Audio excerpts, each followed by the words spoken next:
बाबरी मस्जिद तोडण्याचा पहिला कुदाळ मारणाऱ्या बलबीरने इस्लाम कबूल केला होता का?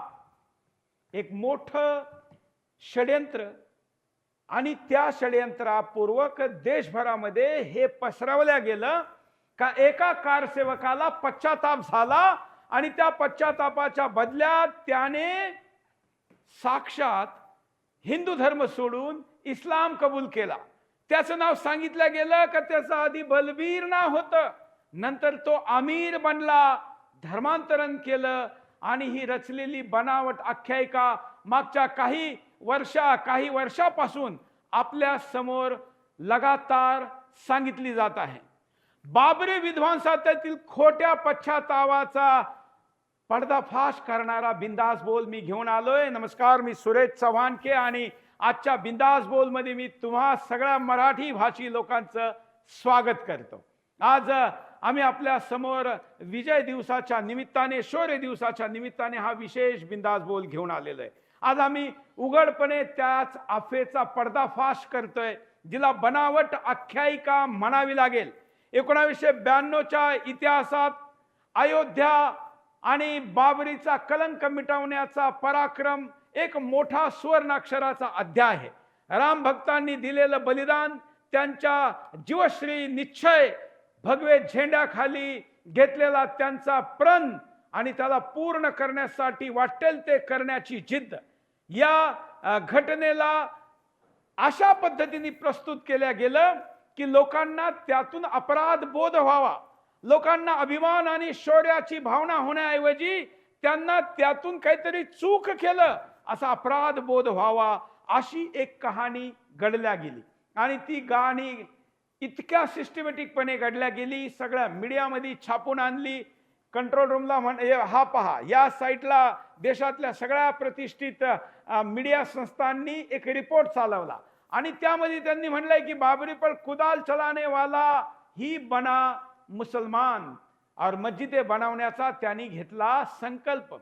यामध्ये सगळ्यात मोठा फॅक्ट चेक आहे का सीबीआय पासून मुलायम सिंग यादवच्या यूपी पोलीसच्या कुठल्याही FIR मध्ये, इन्व्हेस्टिगेशन मध्ये कुदळ नव्हती.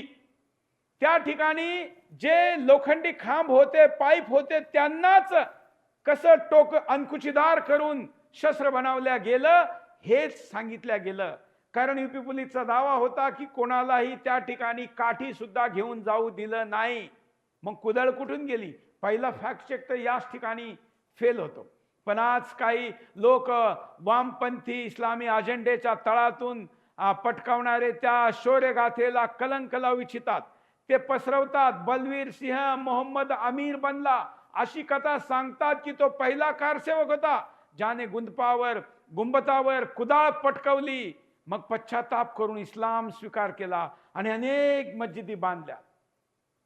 मैदानात उतरला बिंदास बोल आणि बिंदास बोलच्या टीमने या सगळ्या ठिकाणी आपल्या टीमला पाठवलं. सुदर्शनचे रिपोर्टर गेले आणि आम्ही त्या ठिकाणी त्याचा शोध घेतला. अयोध्येच्या पोलीस स्टेशन, ज्याला कोतवाली म्हणतात, अयोध्येचं जिल्हा न्यायालय ज्या ठिकाणी पहिली केस चालली, हरियाणात पानिपतचा हा कारसेवक सांगितला जात होता, त्याच्या गल्लीमध्ये, त्याच्या मोहल्ल्यामध्ये, ज्या बजरंग दलामध्ये त्यांनी काम केल्याचा दावा केला जातो, त्यांच्या कार्यालयीन सगळ्या कागदपत्रांपर्यंत आमच्या रिपोर्टरनी सगळ्या फॅक्ट चेक केला. बलवीर सिंग नावाचा कुणीही व्यक्ती सापडलाच नाही. पण खरे कारसेवक ज्यांनी रक्ताने, हृदयाने रामलीलांसाठी उभं आयुष्य पणाला लावलं, त्यांनीही स्पष्ट सांगितलं असं नाव कोणी कारसेवकात आमच्यामध्ये नव्हतंच. म्हणून आजचा सवाल आहे, हा काल्पनिक नायक कोण आहे? अफवेचा पुतळा कोणी उभा केला? बिंदास बोलच्या रणांगणावर आम्ही आज या अफवेचं विघटन करणार आहोत. सत्य उगवेल आणि झूठ हरेल. प्रभू रामाच्या आजच्या या महत्वाच्या दिवशी आम्ही तुमच्या समोर घेऊन येत आहोत हा बिंदास बोल. मुद्दा पहा.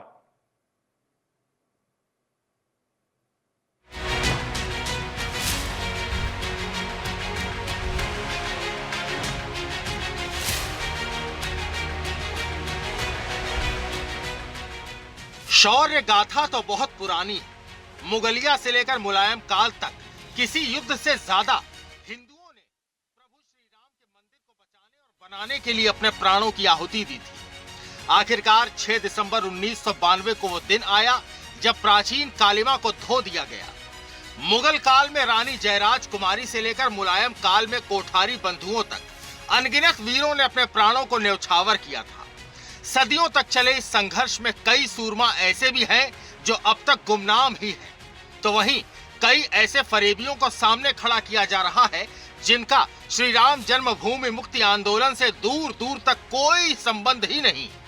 ठीक वही सब दोहराया जा रहा है जैसे भारत के स्वतंत्रता संग्राम में हुआ था। फांसी चढ़े और गोली खाए क्रांतिवीर और आजादी का क्रेडिट चरखे वाले को। खैर, आते हैं मुद्दे पर।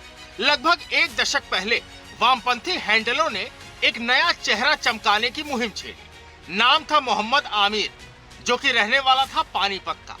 दावा किया गया कि मोहम्मद आमिर पहले बलबीर सिंह था। इतना ही नहीं, हवा बांध दी गई कि बलबीर पहले बजरंग दल का बहुत एक्टिव और कट्टर हिंदू था। दावे किए गए कि बलबीर ही था जिसने 1992 में उद्धार के समय पहली कुदाल पर चलाई। बाद में कपोल कल्पित कहानियों के मुताबिक बलबीर को आत्मग्लानि हुई और उसने इस्लाम स्वीकार कर लिया। साथ ही पूरे देश में घूम घूम करके सैकड़ों मस्जिदें तामील कर दी और कहा तो ये तक जा रहा है कि इसने कई लोगों को इस्लाम भी कबूल करा दिया। सुदर्शन न्यूज ने इस घटना की सच्चाई सबके सामने लाने का संकल्प लिया। हमने अयोध्या कोतवाली, अयोध्या जिला अदालत के तमाम रिकॉर्ड खंगाले। कहीं किसी भी पुलिस या कानूनी रिकॉर्ड में बलबीर का नाम ही नहीं था। हमने गुंबद पर चढ़े पुलिस रिकॉर्ड में दर्ज कार सेवकों से भी बात की। उन्होंने साफ मना कर दिया कि उनकी टोली में इस नाम या शक्ल का कोई आदमी नहीं था। फिर हमने हरियाणा बजरंग दल के भी रिकॉर्ड खंगाले। हरियाणा के बजरंग दल पदाधिकारी ललित सिंह का साफ कहना है कि बलबीर नाम का कोई कार्यकर्ता उनके संगठन से जुड़ा ही नहीं था। सवाल ये भी उठता है कि अगर बलबीर इतना ही बड़ा श्री राम भक्त था तो 1990 की उस कार सेवा में क्यों नहीं आया, जब राम भक्तों ने मुलायम सरकार में चली गोलियां अपने सीने पर खाई थीं? सवाल यह भी है कि बलबीर को एक अवैध ढांचा गिराने से ग्लानि हुई, लेकिन अनगिनत श्री राम भक्तों के बलिदान से उस पर कोई फर्क क्यों नहीं पड़ा? ऐसे तमाम सवाल हैं जो चीख चीख कर ये गवाही देते हैं। बलबीर को मोहम्मद आमिर बनाकर चमकाई जा रही कहानी झूठ है। इस शो में हम इस झूठ का पोस्टमार्टम करने जा रहे हैं। Bureau report, Sudarshan news. आता मी तुम्हाला घेऊन चालतो आमच्या अयोध्याच्या रिपोर्टरनी पोलीस स्टेशन मध्ये जाऊन ग्राउंड रिपोर्ट केला। हा हिंदीत यासाठी आहे का आमचा रिपोर्टर अयोध्येत जो आहे तो हिंदी सुदर्शन साठी काम करतो, त्याचा हा रिपोर्ट जो पोलीस स्टेशनच्या एक एक कागदाच्या रेकॉर्डला चेक करून तुमच्या समोर। 6 दिसंबर 1992 को बाबरी विध्वंस हुई थी। एक कहानी जो प्रकाश में आती है, कुछ लोगों ने उसको बहुत बढ़ा चढ़ाकर बताया बलबीर सिंह। वो बलबीर सिंह बताया जाता है कि उसने सबसे पहले गुम्मद पर चढ़कर कुदाल से उस पर प्रहार किया था, लेकिन और बाद में वही बलबीर सिंह मोहम्मद आमिर बन गया। उसके अंदर ऐसी देशभक्ति जगी कि उसने धर्म परिवर्तन कर लिया।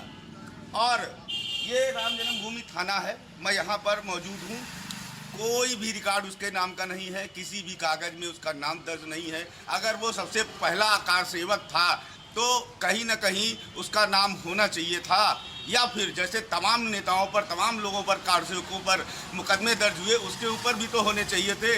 लेकिन ये दुर्भाग्य है, कुछ इतिहासकार राम जन्मभूमि आंदोलन का रुख मोड़ना चाहते हैं, उसको बदनाम करना चाहते हैं और ये राम रहीम की कहानी सुनाकर हमको बरगलाना चाहते हैं, क्योंकि बलबीर सिंह जैसा व्यक्ति न कोई था और न ही किसी भी इतिहास में उसका नाम दर्ज है।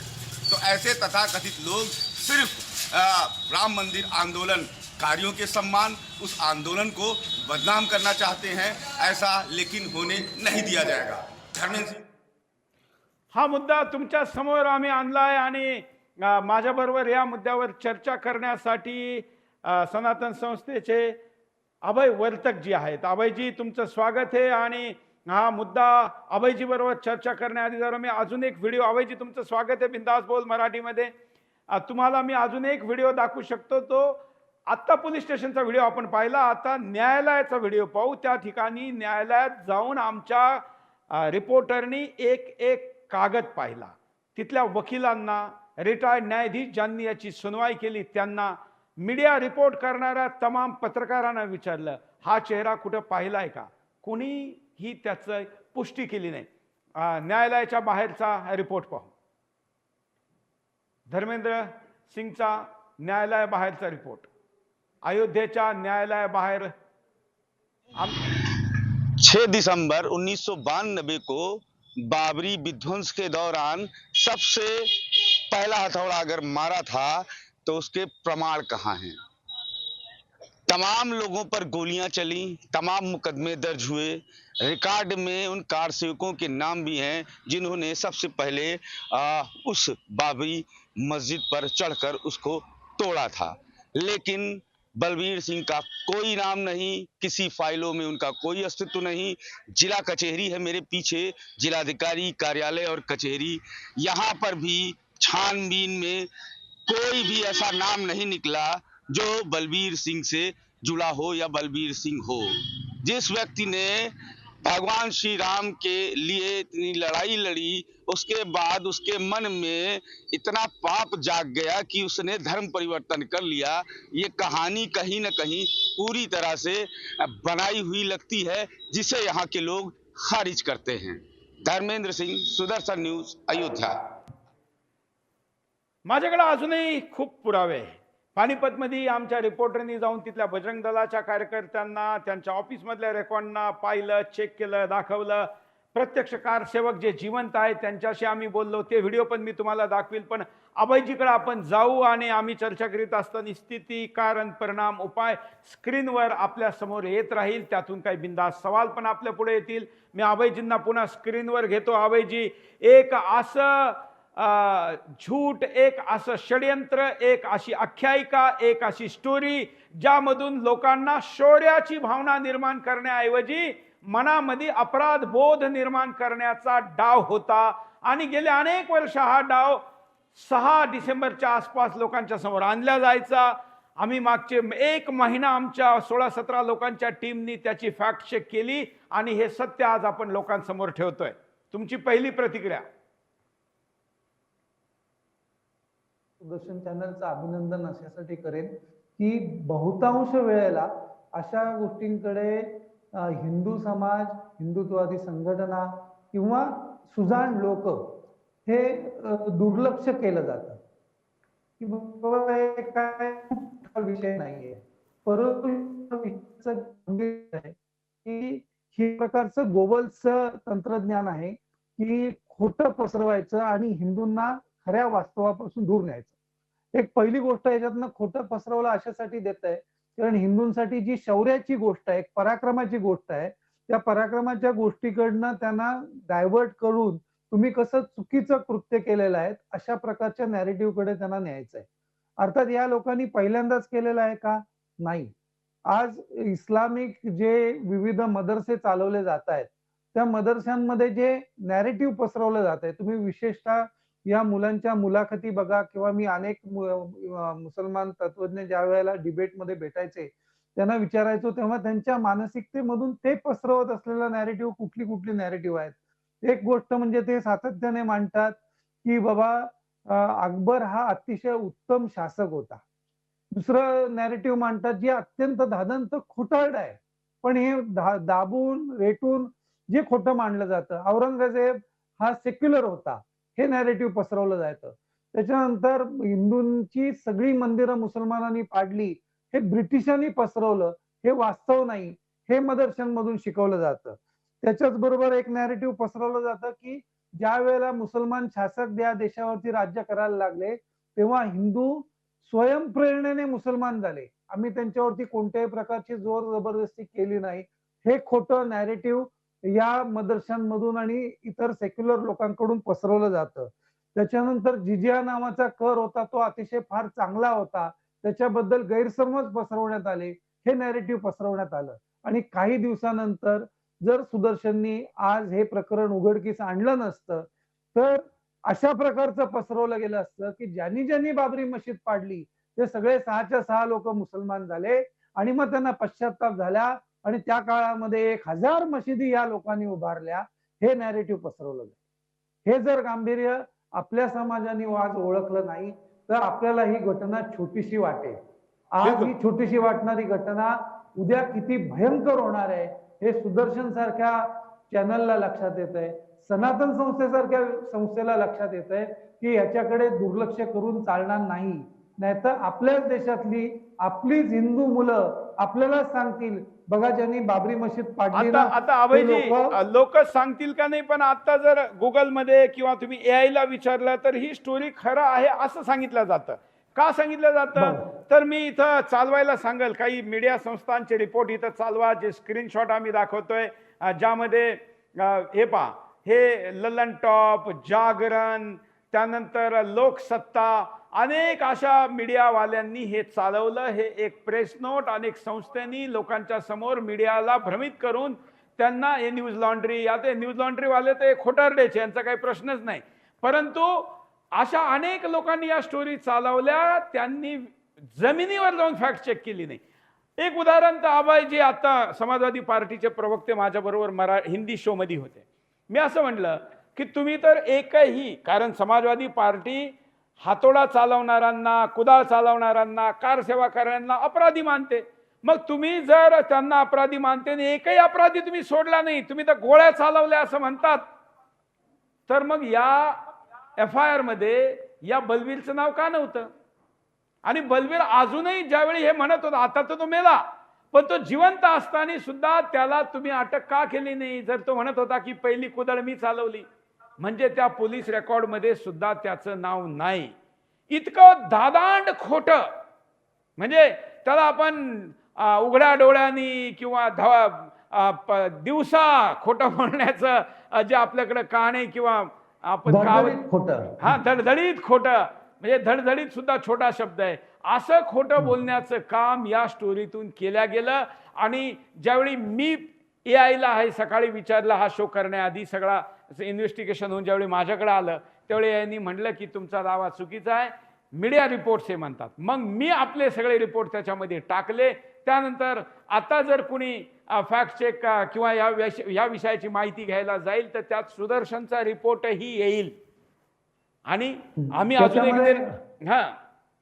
याच्यामध्ये AI हे खरं वास्तव सांगणार नाही की 1993 ला याच मुलायम सिंगांनी सांगितलेलं, आवाहन केलेलं आणि आश्वासन दिलेलं की मी बाबरी मशीद पुन्हा बांधून देईन. हे आपल्याला सर्वसामान्य हिंदूंना सांगणार नाही की काँग्रेसचे तत्कालीन पंतप्रधानांनी हाऊस मध्ये सांगितलेलं होतं नरसिंह रावांनी की आम्ही काँग्रेस बाबरी मशीद बांधून देऊ. हा इतिहास AI लपवतं.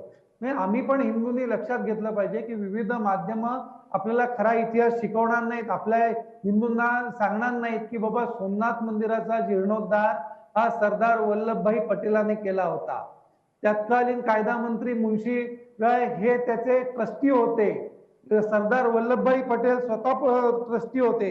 डॉक्टर राजेंद्र प्रसाद भारताचे पहिले राष्ट्रपती हे सोमनाथ मंदिराचे पहिले ट्रस्टी होते. हे आम्हाला शिकवलं जाणार नाही. लक्षात घ्या की तो पण देश आम्ही बघितलेला आहे. आणि त्याच्यानंतर ज्या पद्धतीने मुलायम सिंग किंवा नरसिंह राव उगाचच काँग्रेसचा निपात झालेला नाहीये. आणि मला या निमित्ताने एक गोष्ट आवर्जून सांगायची आहे, कारण ज्या वेळेला आपण खोटं समाजाच्या समोर धादांत खोटं जे इस्लामच्या ह्याच्यातनं काही म्हणजे ह्याच्यातली मला वाटत नाही की एका छोट्या व्यक्तीने पसरवलेलं एक मोठं आंतरराष्ट्रीय प्रकारचं षडयंत्र आहे की अशा प्रकारचं नॅरेटिव्ह पसरवण्यासाठी करोडो रुपये दिले झाल्याशिवाय एवढ्या मोठ्या प्रमाणात बातम्या विविध माध्यमांमध्ये लावल्या जाणार नाहीत. आपण एवढं काही साधेपणाने विचार करण्याचा आवश्यकता नाही. पण याच्यातला मूळ मुद्दा असा आहे की आम्हा हिंदूंनी शिकण्यासारखी गोष्ट आहे की आज ज्या पद्धतीने आज आम्ही बघतोय की देशाच्या पंतप्रधानांनी माननीय नरेंद्र मोदी साहेबांनी अयोध्येतल्या प्रभू श्रीराम मंदिराचा वरचं ध्वजारोहण केलं, तर ही सत्ता का मिळाली? तर बाबरीचा पराक्रम झाला म्हणून ही सत्ता मिळाली.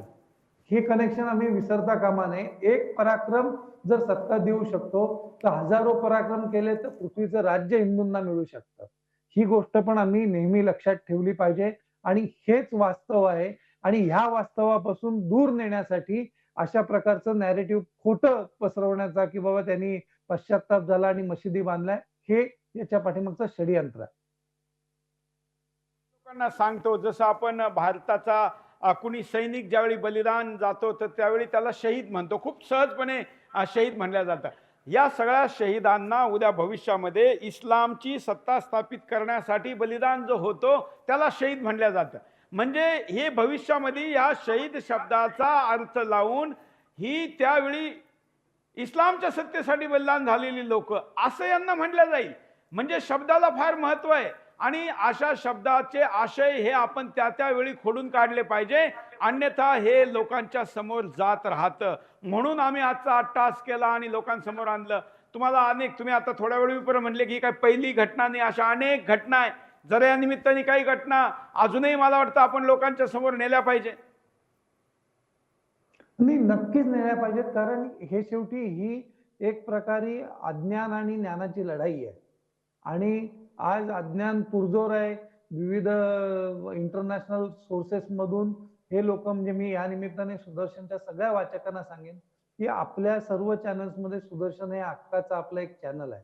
ते किती संघर्षामधून निर्माण झालेलं आहे हे आम्ही बघितलेलं आहे, किती कमी रिसोर्सेस मधून उभं राहिलेलं आहे हे आम्ही स्वतःच्या डोळ्यांनी बघितलेलं आहे. आणि एकीकडे तुम्ही जी मगाशी न्यूज लॉन्ड्री पासून सगळी नावं घेतलीत की जे 5 स्टार हॉटेलमध्ये ज्यांच्या बैठका होतात, ज्यांच्याकडे उत्कृष्ट प्रकारचे कॅमेरे असतात, सगळे लोक फ्लाईटनी फिरतात आणि खोटं पसरवण्यासाठीचा पैसा यांच्याकडे येतो आणि भारताविरोधात केलं गेलेलं एक प्रकारचं षडयंत्र आहे. आणि जी मी मगाशी सांगितली जी खोटी पसरवली गेली की बाबा हिंदू स्वेच्छेने मुसलमान झाले, औरंगजेब फार चांगला राजा होता, अशा प्रकारची अनेक आज नॅरेटिव्ह हिंदू समाजाने स्वीकारलेली आहेत. म्हणजे ती पसरवली जात नाहीत असं नाही आहे आणि त्याच्यातूनच हा ईश्वर अल्लाह तेरो नाम सबको सन्मती दे भगवान म्हणजे भजन सुद्धा बदलावलं गेलं. आणि विशेष गोष्ट का, सर्च केल्यानंतर ओरिजिनल भजन भेटत नव्हतं. मग आपण भारतातल्या काही पोर्टलला सांगून ओरिजिनल भजन टाकायला लावलं जेणेकरून ते सर्च मध्ये यावं. पण आजही जर सर्च कराल रघुपती राघव राजाराम तर अजूनही गांधींनी दूषित केलेलं सीताराम येत नाही, तेच येतं. म्हणून लोकांच्या समोर सत्य जायला पाहिजे. सत्य जाण्यासाठी मी आतापर्यंत 2 रिपोर्ट दाखवले, तिसरा रिपोर्ट दाखवतो. जिवंत कारसेवक ज्यांनी पहिली टोळी बनवली आणि कोण समुद्रावर चढणार हे ठरवलं, त्या सगळ्यांमध्ये जिवंत कारसेवक आमच्या बरोबर त्यांनी हिंदीमध्ये प्रतिक्रिया दिली, ती दाखवतो. फर्जी बातें हैं, मुसलमान ने राम मंदिर तोड़ा था, बाबरी मस्जिद तोड़ेगा मुसलमान, ये सब फर्जी, ये वामपंथियों की मूर्खता और निरा मूर्खता है। एक दाढ़ी वाले व्यक्ति को आप अनावश्यक पिछले 10 वर्षों से उसी को ट्रेंड कराते हैं। मैं देखता हूँ सोशल मीडिया पर वही एक आदमी टोपी लगाए, वो 4 आने की टोपी लगाए, दाढ़ी रखाए, वो बोलता है कि मैं हिंदू था, मैंने बाबरी मस्जिद तोड़ी और मैं मुसलमान बन गया। ये संभव है क्या? ये सब कपोल कल्पना है। 6 दिसंबर के दिन कोई भी व्यक्ति जो ढांचे पर चढ़े थे, एक एक व्यक्ति मुझसे, मेरे ही अपने लोग थे, मैं एक एक व्यक्ति को जानता हूँ, कोई ऐसा आदमी नहीं था जो मुसलमान बन जाए। अब कोई मृतक कारसेवक बन गया हो हूर के चक्कर में, लंगूर के चक्कर में, तो मैं नहीं जानता हूँ। बाकी ये सब सिर्फ कल्पना है, झूठी बातें, इनमें कोई दम नहीं है, कोई रस नहीं है। ये वामपंथियों की, नमाजवादियों की, समाजवादियों की, वामपंथियों की मूर्खता है और कुछ भी नहीं, इसमें कोई सच्चाई नहीं है। सच्चाई ये है कि 6 दिसंबर 92 को एक भी मुसलमान घर से नहीं निकला था, सच्चाई ये है। और वहाँ कौन तोड़ने जाता, ये सब फर्जी बातें, इनमें कोई दम नहीं है। हे जिवंत कारसेवक होते, ज्या जिवंत आहे, ज्यांनी त्यावेळी चबुतऱ्यावर चढून ती कारवाई केली. आम्ही यात पानिपतचं नाव घेतलं जातं, जाणून बुजून पानिपतचं नाव घेतलं जातं. पानिपतला हा बलबीर ज्या ठिकाणी असल्याचा दावा केला जातो, त्या गल्लीत, त्या मोहल्ल्यात जाऊन आमच्या रिपोर्टरनी ग्राउंड झिरोवर जे बजरंग दलाचे कार्यकर्ते आहे, जे कार्यालय, त्याच्यामध्ये जे रेकॉर्ड आहे, ते सगळं पाहिलं. कोण कारसेवक गेले होते, त्यावेळी पेपरमध्ये ते फोटो आलते, नाव आले होते. यात काहीही सापडलं नाही. बजरंग दलाच्या अधिकृत स्टेटमेंटला आपण दाखवू. जय श्री राम। 6 दिसंबर आते ही एक नैरेटिव सेट किया जाता है कि पानीपत से एक व्यक्ति जिसका नाम पहले बलबीर था, बाद में उसने इस्लाम कबूल कर लिया और उसका नाम आमिर हो गया। जो ये लोग कहते हैं कार सेवक रहे, मैं इस बात खंडन करता हूँ। इस नाम का या जो इसकी शक्ल थी, कोई भी कार सेवक कभी नहीं गिरा। हमने पता किया पानीपत में जो कार्यकर्ता 90-92 में कार सेवा करने गए थे, उन्होंने बात स्पष्ट की है कि शकल का इस नाम का व्यक्ति कभी कार सेवक नहीं रहा। एक नैरेटिव बिल्ड किया जा रहा है बदनाम करने कार सेवकों को, उनका बलिदान व्यर्थ करने के लिए। और जो लोग ये बात करते हैं कि वह कभी कार्यकर्ता था बजरंग दल का, तो उनसे मैं कहना चाहूँगा, हमारा आदर्श छत्रपति संभाजी राजे हैं। हम धर्म के लिए अपना बलिदान दे सकते हैं, परंतु हम कभी भी अपना धर्म नहीं त्याग सकते। और मैं सुदर्शन न्यूज़ को धन्यवाद करना चाहूँगा जो लगातार फैक्ट चेक करते हुए आ रहे हैं और ये साबित कर रहे हैं कि ये एक नैरेटिव गढ़ा जा रहा है हिंदुओं के खिलाफ। अभयजी, हे पुन्हा 2 अपडेट मुद्दाम मी ग्राउंडचे दिले. अभयजी, अनुभव म्हणून माझी स्वतःची आई ही कारसेवक होती. हो मी भेटलो. तिचा 25 वर्षापूर्वी मृत्यू झाला. तिचं देहावसन झालं.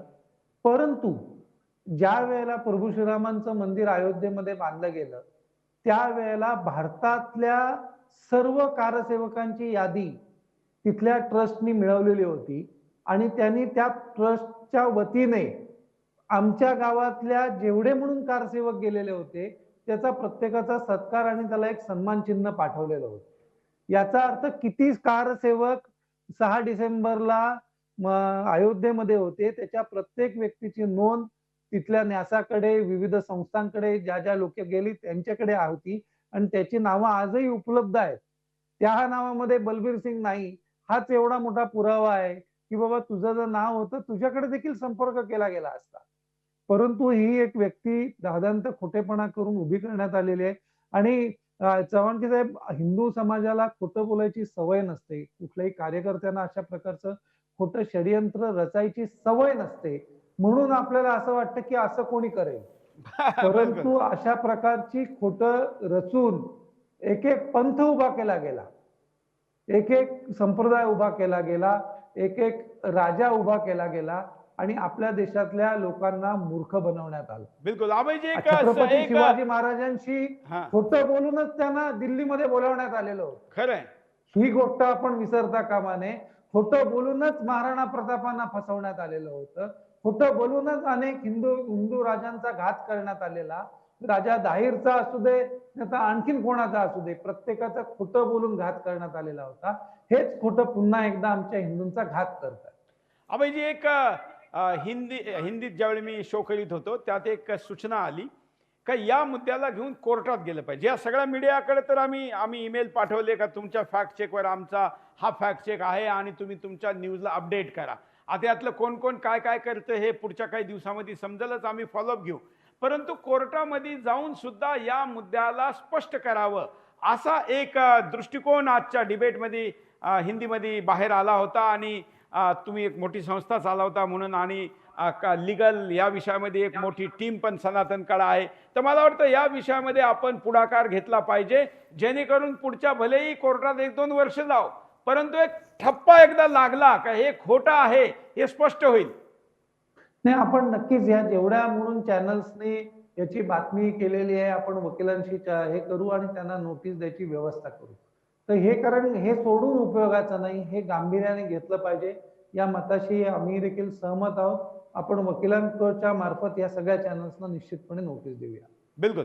चला अभयजी, आपण जरा पोल पाहू का आपण आतापर्यंत केलेल्या चर्चेच्या आधारावर लोकांना काय वाटतं. आम्ही ज्यावेळी विचारलं की पोलमध्ये तर लोकांचं काय मत आहे ते पण जरा पाहू का. आमच्या या प्रश्नावर ज्यात आम्ही पोल घेतला आणि लोकांना विचारलं तर लोकांचं काय मत आलं हे पहा. कार्यक्रमाच्या शेवटी आतापर्यंतच्या चर्चेच्या आधारावर 98% लोकांना वाटतं का ही फसवणूक आहे, हे षडयंत्र आहे आणि एक प्रकारे आम्ही उचललेल्या मुद्द्याला हे समर्थन आहे. अभयजी, तुमचा धन्यवाद. वेळ देऊन तुम्ही आमच्याबरोबर चर्चा केली. आजच्या बिंदासमध्ये या ठिकाणी थांबू. सुदर्शनवर आम्ही प्रत्येक शनिवारी आठवड्यात एकदा मराठी बिंदास बोल देतोय. सुदर्शन मराठीला सबस्क्राईब करा, फॉलो करा, हे तर मी म्हणेलच, परंतु आम्हाला प्रत्येक तालुका ठिकाणापर्यंत प्रतिनिधी पाहिजे आणि राष्ट्रवाद हिंदुत्ववाद ज्यांच्या हृदयात आहे अशा लोकांचं स्वागत करू. धन्यवाद. जय हिंद.